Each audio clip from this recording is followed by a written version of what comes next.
Ouais. On est ici pour vous parler d'un documentaire qu'on a vu sur Internet qui s'appelle Zeitgeist Addendum.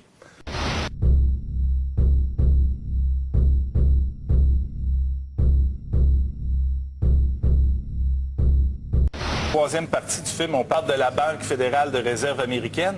So what is a central bank? A central bank is an institution that produces the currency of an entire nation. The central bank does not simply supply a government's economy with money, it loans it to them at interest. Then, through the use of increasing and decreasing the supply of money, the central bank regulates the value of the currency being issued. The Federal Reserve is a private corporation. It is about as Federal Express. It makes its own policies and is under virtually no regulation by the U.S. government. It is a private bank that loans all the currency at interest to the government, completely consistent with the fraudulent central banking model that the country sought to escape from when it declared independence in the American Revolutionary War. The founding fathers of this country were well aware of this.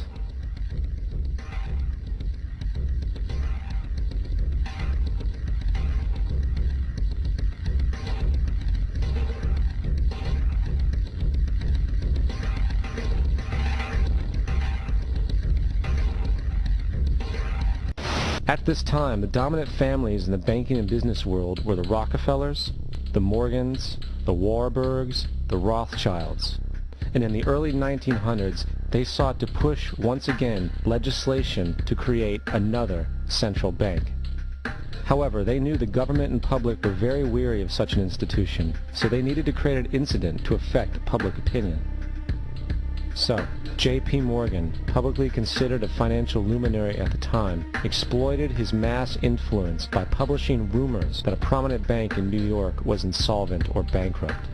Morgan knew this would cause mass hysteria, which would affect other banks as well. And it did. The public, in fear of losing their deposits, immediately began mass withdrawals. Consequently, the banks were forced to call in their loans, causing the recipients to sell their property, and thus a spiral of bankruptcies, repossessions, and turmoil emerged. The Panic of 1907 led to a congressional investigation headed by Senator Nelson Aldrich, who had intimate ties to the banking cartels and later became part of the Rockefeller family through marriage. The commission, led by Aldrich, recommended a central bank should be implemented so a panic like 1907 could never happen again. This was the spark the international bankers needed to initiate their plan. In 1910, a secret meeting was held at a J.P. Morgan estate on Jekyll Island off the coast of Georgia. It was there that the central banking bill called the Federal Reserve Act was written. This legislation was written by bankers, not lawmakers. This meeting was so secretive, so concealed from government and public knowledge that the 10 or so figures who attended disguised their names when en route to the island. After this bill was constructed, it was then handed over to their political frontman, Senator Nelson Aldrich, to push through Congress. And in 1913, with heavy political sponsorship by the bankers, Woodrow Wilson became president, having already agreed to sign the Federal Reserve Act in exchange for campaign support. Et on parle de l'Amero. Tu sais c'est quoi l'Amero? Non. L'Amero, là, c'est la prochaine devise qu'on va utiliser parce que les Américains ont proposé au Mexique et au Canada l'Union nord-américaine. Ils sont déjà en train de préparer la devise. Personne n'est au courant de ça, personne n'en parle, mais ça existe, ça s'appelle l'Amero. In 2005, an arrangement between Canada, Mexico, and the United States was made. This arrangement, unannounced to the public, unregulated by Congress, merges the United States, Mexico, and Canada into one entity, erasing all borders. It's called the North American Union, and you might want to ask yourself why you've never heard of this. In fact, there is only one mainstream reporter who has actually heard of and has had the courage to cover this issue. The Bush administration's open borders policy and its decision to ignore the enforcement of this country's immigration laws is part of a broader agenda. President Bush signed a formal agreement that will end the United States as we know it, and he took the step without approval from either the U.S. Congress or the people of the United States. It's a deal that few have even heard of. It's being done again by very few people at the very top on behalf of the investment class, but the working class of people. Political officials across our country, from communities, from cities and so forth, they don't know anything about this. This isn't some trade agreement. It is a total removal of sovereignty from these countries. which will also result in a completely new currency called the Amero. Fall. Apart from that, I think one thing people who are dollar-based need to focus on is the Amero. That's the one thing that nobody's talking about, but I think it's going to have a big impact on everybody's life in Canada, the U.S., and Mexico. The Amero is the proposed new currency for the North American community, which is being developed right now between Canada, the U.S., and Mexico to make a borderless community, much like the EU, and the dollar, Canadian dollar, U.S. dollar, and the Mexican peso replaced by the Amero. By default of this agreement, the American Constitution will eventually be obsolete. You would think that a situation like this would be on the cover of every major newspaper. That is until you realize that the people who are behind this movement are the same people behind the mainstream media, and you are not told what you're not supposed to know.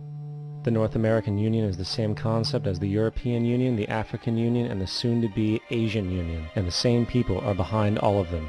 And, when the time is right, the North American Union, the European Union, the African Union, and the Asian Union will be merged together, forming the final stages of a plan these men have been working on for over 60 years.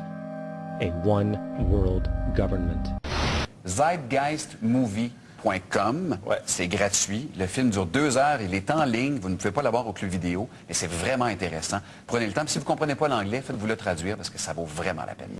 Now, the control of the economy and the perpetual robbery of wealth is only one side of the Rubik's Cube the bankers hold in their hands.